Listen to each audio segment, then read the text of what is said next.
요즘 말하는 AI 3대장이 있죠. 바로 챗GPT, 제미나이, 그록 이 세 가지죠. 여기에 하나를 더 끼워 넣어서 4대장이라고 한다면 그록도 포함시킬 수 있을 것입니다. 그리고 최근에는 이러한 그록을 사용하고 계신 분들이 조금씩 많아지고 있는 것 같아요. 아마도 그록이 가지고 있는 좀 물량으로 뽑아내는 이미지 생성이라던가 영상 생성 서비스가 조금씩 발전하고 있는 모습을 보이고 있기 때문에 그렇다라고 생각을 합니다. 자, 그러면 이러한 그록은 어떻게 하면 조금 더 효과적으로 운영을 할 수 있느냐? 오늘은 이 내용에 대해서 제가 그록을 한 3-4개월간 꾸준히 써보면서 느꼈던 점, 그리고 나름의 노하우, 방법 이런 것들을 소개시켜드리고자 합니다. 그럼 긴 설명 필요 없이 화면 보면서 내용 바로 이어가 보도록 하죠.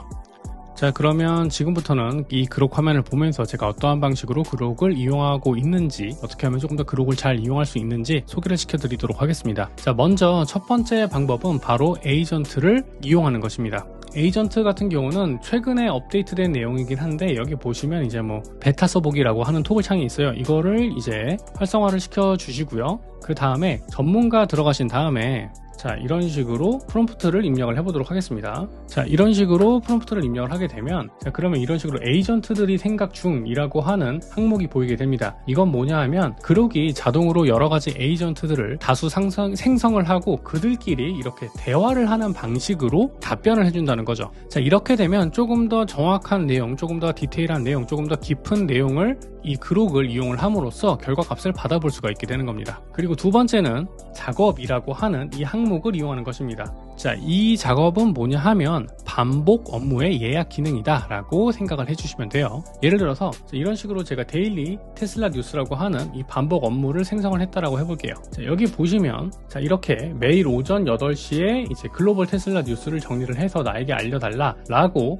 양식도 적었고, 이런 식으로 제가 프롬프트가 작성을 해 두었습니다. 그리고 이쪽에서 빈도에서 매일 선택을 해주시고 시간도 이렇게 설정을 해놨죠. 자, 이렇게 한 다음에 테스트 한번 눌러보도록 할게요. 자, 그러면 자, 이런 식으로 완성된 결과물이 이런 식으로 매일 오전마다 새로 업데이트된 뉴스들을 직접 확인해 볼 수가 있다는 것입니다. 자, 이렇게 설정을 해두게 되면은 아무래도 반복 업무에 대한, 그리고 스크리핑에 대한 시간을 굉장히 많이 단축시킬 수가 있겠죠.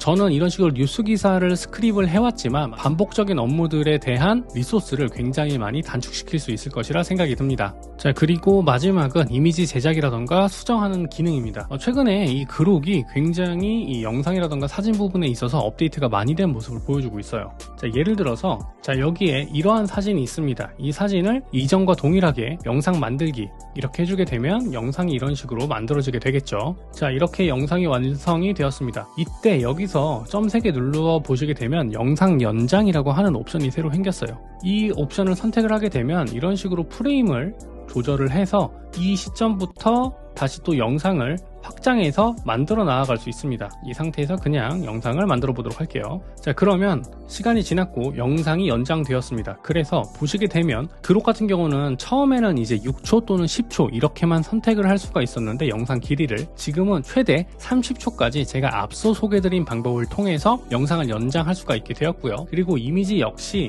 이미지를 조금 더 디테일하게 편집할 수가 있게 되었습니다. 자, 여기에 이미지를 조금 더 추가를 해서 나노바나나라던가 이미지 전문 AI 서비스들에서나 제공을 했었던 복장을 바꾼다던가 하는 이미지 편집도 이제 그록을 통해서 충분히 가능해지게 된 거죠. 물론 제가 개인적으로 느꼈을 적에는 이제 나노바나나라던가 이러한 이미지 생성 AI 서비스들에 비해서 퀄리티라던가 이런 부분들이 많이 좀 부족해 보이는 건 사실입니다. 하지만 그록 같은 경우는 다른 AI 서비스들에서 영상이라던가 이미지를 출력하는 것보다 압도적으로 빠른 속도로 출력을 하기 때문에 레퍼런스라던가 빠르게 이미지 작업이라던가 영상을 뽑아내야 되는 상황에서는 충분히 그 활용 가치가 있다라고 생각을 합니다. 지금까지 있던 내용을 정리를 조금 해본다라고 한다면, 그록을 업무적으로 실무적으로 사용하는 과정에서 단순히 채팅을 하는 챗봇 같은 느낌이 아니라 자동화 시스템을 구축을 하고 프로젝트 단위로 관리를 하며 영상이라던가 이런 부분들에 대한 레퍼런스도 충분히 많이 뽑아낼 수 있다는 부분에 있다고 생각을 합니다. 그록 같은 경우는 유료 결제 없이 제가 앞서 말씀드린 기능들을 어느 정도는 활용을 해볼 수가 있기 때문에 여러분들도 유료를 결제하시기 전에 그록을 약간 좀 맛배기 용도로 제가 앞서 말씀드린 내용들 위주로 한번 써보시고 괜찮다 싶으시면 그때 결제하셔도 늦지 않을 것이라 생각이 듭니다. 오늘 영상은 여기까지입니다. 오늘의 영상이 여러분들의 AI 사용에 조금이라도 더 도움이 되었길 바라며 마치도록 할게요. 지금까지, 그리고 앞으로도 전 캡선다 실무자입니다. 감사합니다.